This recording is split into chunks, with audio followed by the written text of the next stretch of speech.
Shagdog. What's up? Spinner Swallow Beer Review. That's Jammer. You're supposed to say, "Hey, Jammer." Hey, Jammer. I got Sun King Oktoberfest Marzen style lager. All right, Jammer. I'm doing a Victory Festbier Marzen style lager. So they put Festbier, confusing Festbier Marzen style lager. Beer Advocate gives this one, Jammer, a 87. It's a Festbier, Wiesenbier, and 5.8% ABV. Well, Shagdog, I'm going to tell you right now, mine is coming out of Sarasota, Florida, although it is in Indianapolis. The majority of places that this beer brewery and the beers are is Indianapolis, but they had to have a place to go to in the winter, and so they have Sarasota. So they're probably brewing that for the southeast down there, right? Yes. This Oktoberfest beer gets I think it was an 85. I tell you, 85 and a 5.75, or at least it was. Let me look and see if it says on the can anything different. On the can, well, it says 5.7 on the Beer Advocate. On the can, I don't see anywhere where it says anything different. I may be mistaken. Yeah, I might have read some other beer too. Mine's an 83 and 5.6, Jammer. I was looking at some other beer. I don't know if I said the same thing or not. But anyhow. Yes, I've done this one before. And they got a really weird, strong Marzen version also, which I didn't see this year. But if you ever find that one, try that. It's like a friggin' it's weird because it doesn't have the ABV on this at all, Shagdog. Oh, no? That's weird. Yeah, it's 5.7 on the Beer Advocate. Now, on their website, it didn't even say how much it was. At least I don't remember. Let me just double check just to make sure. Sun King Brewery. Okay, Oktoberfest. It says 5.7 ABV, 23 IBUs. It's a seasonal release. It's Oktoberfest is a German-style lager crafted with choice malts and noble hops for a toasty malt complexity and a crisp, dry finish. So, let me dive into this, Shagdog.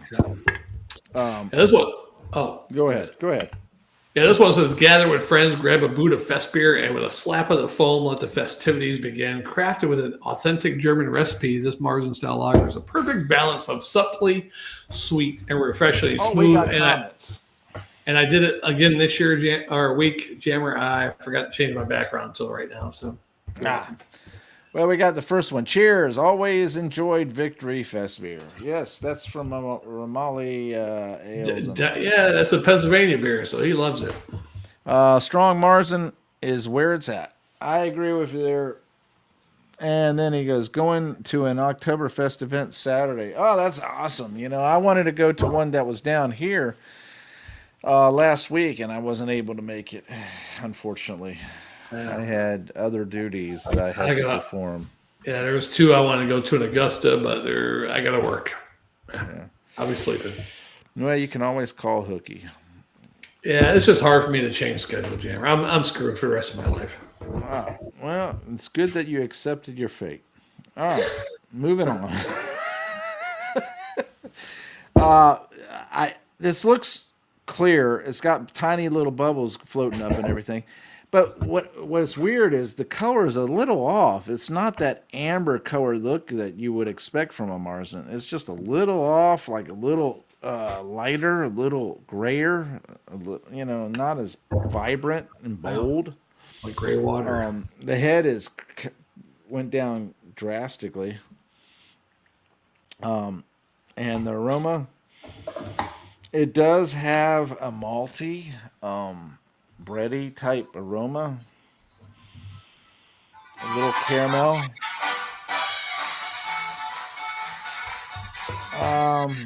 It does have a little toasted caramel type smell to it. But it, like the head, it's a beige head, but it's completely depleted itself. It's Yeah. very thin. Hey, we Anyway, almost got the I'm same beers. Wow. I'm gonna dive in, Shagdog. Prost, my friend. Gross. Yeah, mine's like an orange, kind of a light orange color. I mean, you can't see it with the light. It looks darker there, but if I had the light behind it, you can see how orangey it is. It's orangey, clear, maybe a slight cloudiness. Head's completely gone, dissipated, just a little film there. Man, yours did go that way. But it smells good. It's definitely got a bready, malty, biscuity. Yeah, it smells great. It smells like Downingtown, PA. Cheers, I'm jumping in. Shagdog, I'm going to tell you right now, this beer, my God, it comes very close to a German style. In fact, it comes very close to Oktoberfest Marzen by Hackashore to a degree, to a small degree. Yeah.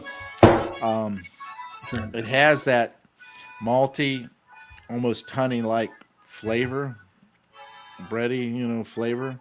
Yeah. But it's weak and it's lacking, and it also has a weird sweetness to it. Overall, it's pretty decent. Man, I'm surprised by it because it is better than most of the Marzens that I've had that are domestically made here in America, let alone Florida.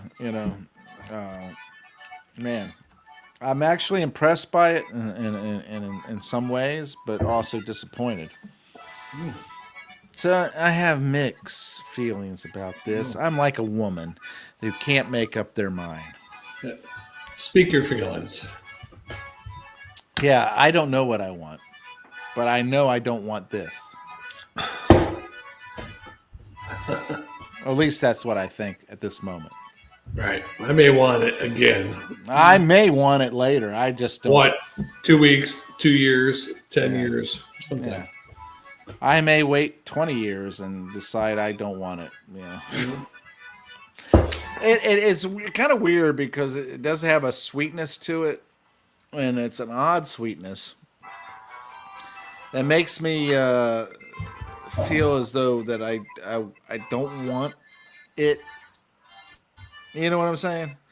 Like I don't want it overall, but it's got a lot of nice caramel, malty, bready flavors to it that make me think, okay, it's not bad. What I think this is a B- and a swallow and a quarter.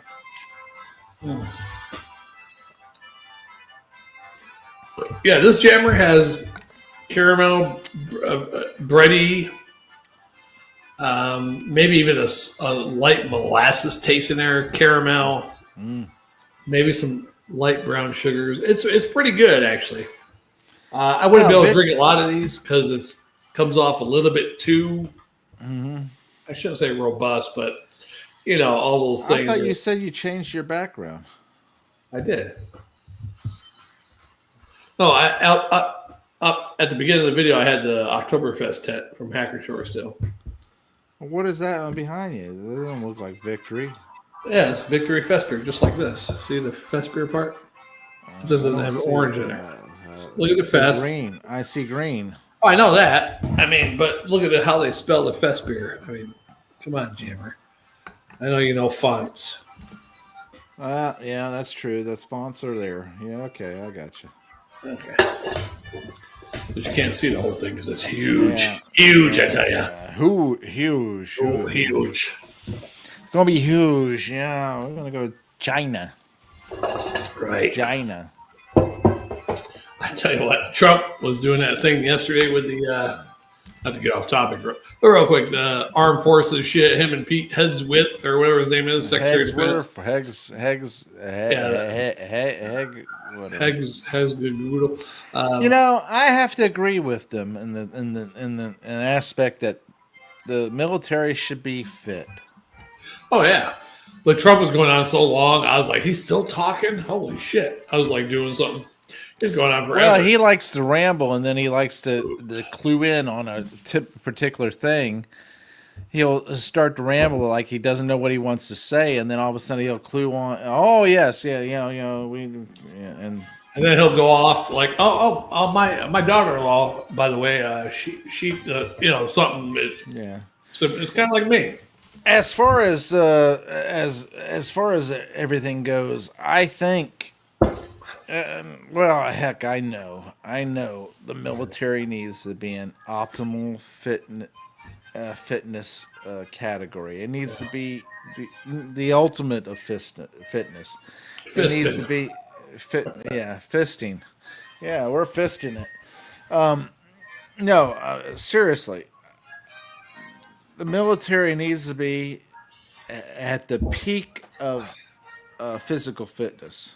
It needs to be right there where you meet the quota of this. Now, what's funny is, my wife says, well, they should be able. What's the deal with the beards? They should be able to express a little bit. I said, no, it's not about expressing your personal thing. It's being the beards. Yeah, she was saying, well, the beards, they should, get up with the times and be able to express themselves and everything. A big reason with Army beards is gas masks don't seal properly with a beard. Well, that's a perfect excuse. I wish I would have thought of it then, but I told her, I said, no, the Army is not about you personally being able to express yourself. It's about you being part of a group, about a team, about a group of people joining together.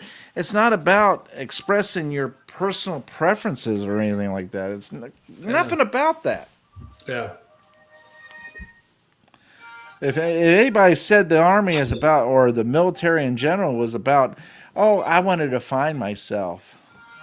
That kind of thing. I mean, I'm sure people do that through the years, but they don't tell anybody about it. No, I'm talking about expressing yourself in a sense. Oh yeah. Spammy. Yeah. Express yourself. It's not about It's about you being a part of a group, a team, a unit. It's not about. I went there to express myself. That's the reason I became trans or something. Oh no, it's basically you are performing a duty that all citizens perform. Basically, you become the guinea pig of America. Yeah, it's all. Yeah, you're either an inmate, a baby, or a soldier. You're become a guinea pig, basically. Yeah, because they'll shoot them up with drugs that they don't even know they're getting shoot up with. That they usually can't deny. Yeah. Babies definitely can't deny. Man, this is actually not bad. It's got that maltiness to it. We just went right from that back. Man, this is not bad. Yeah. Well, it hit me. It had that honey, malty sweetness to it, and it just hit me like all of a sudden, and I was like, hit me. I was like James Brown. I don't know if we've done that one once before. Get on up. Get on up.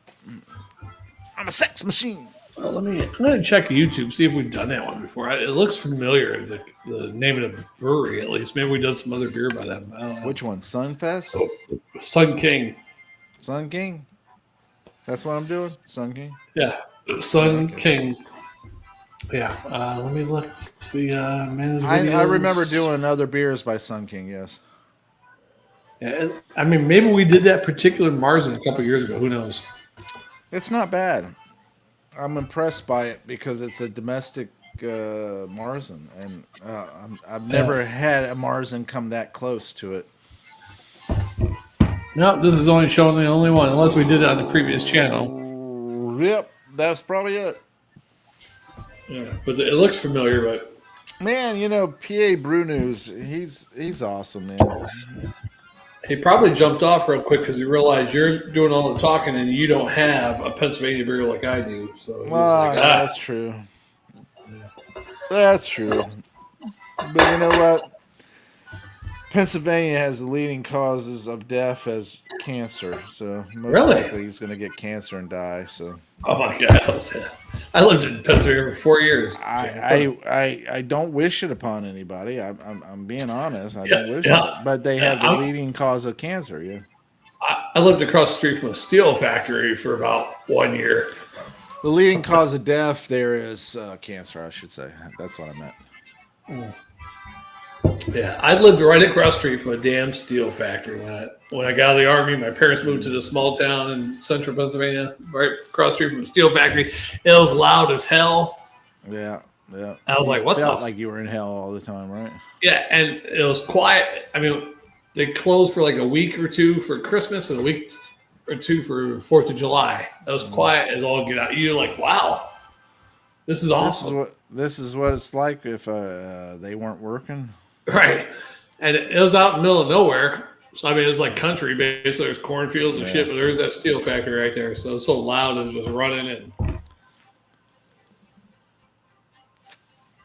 that was crazy. Me and P. Diddy, my younger brother, not the other Diddy with the baby oil, but we used to sit out on the porch, that loud-ass steel factory going, drinking beers, watching UFOs.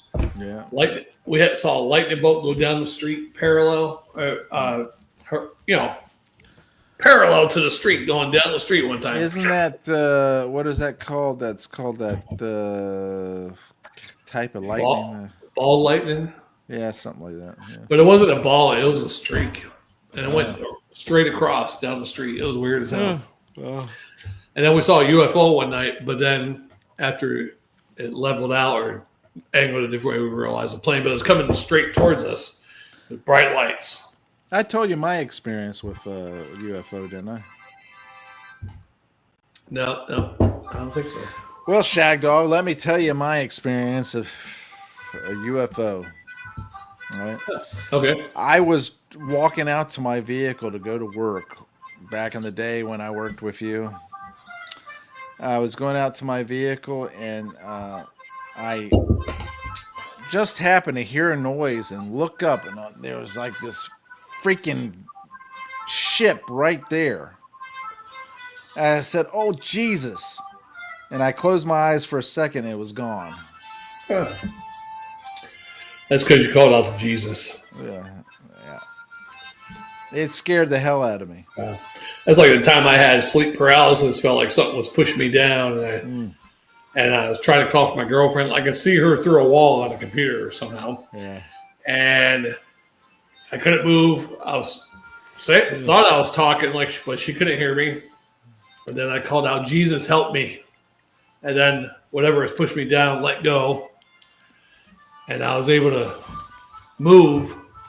But I was scared like a child. Like, when you have a nightmare when you're a child. And I got under the blankets and I curled up into a ball. I was so scared.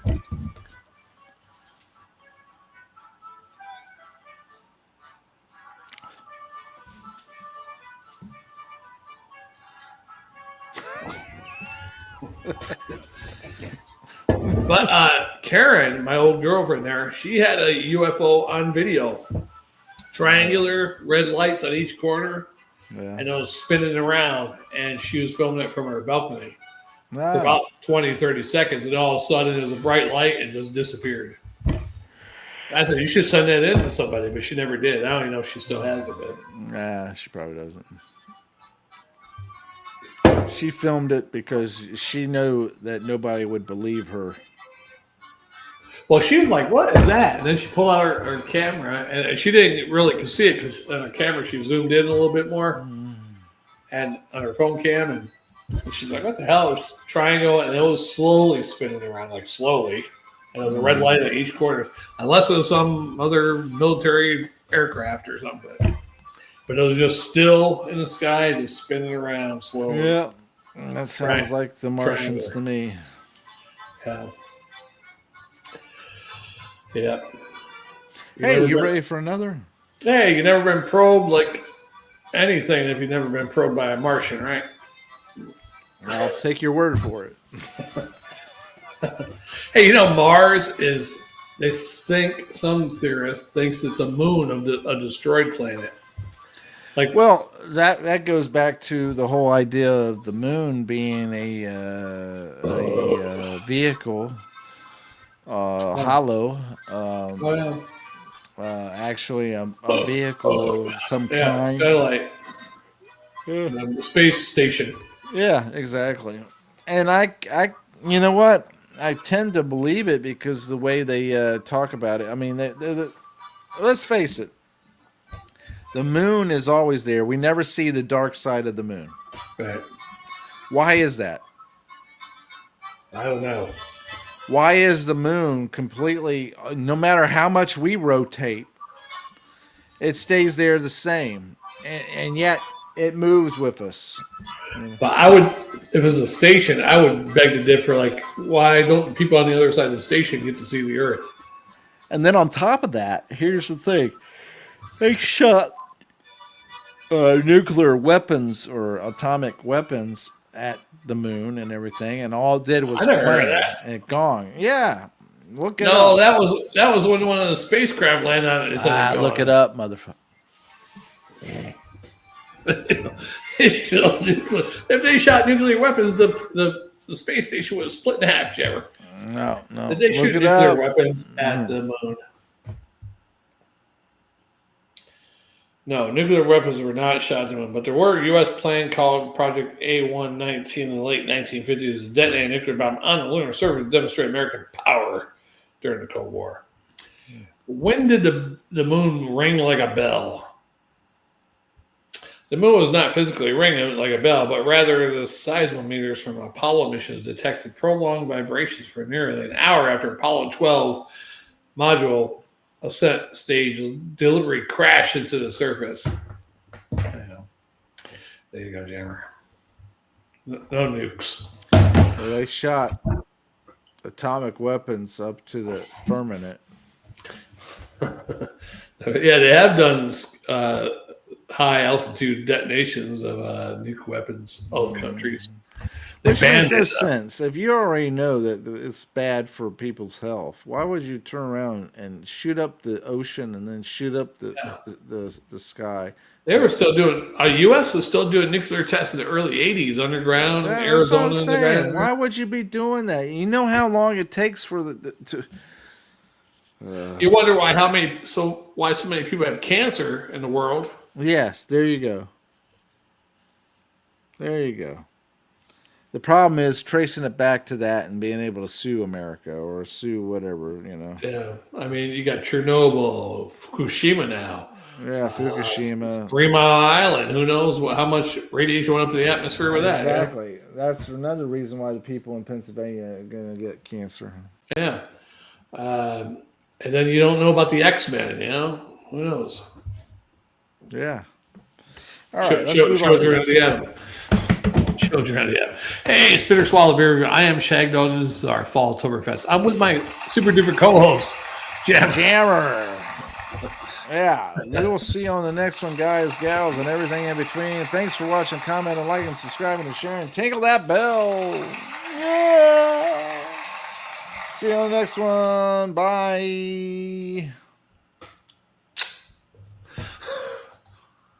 Terrible. Hey, join Shagdog and Jammer on the Spitter Wild Beer Review. And don't forget to subscribe, bitches. And tinkle the bell.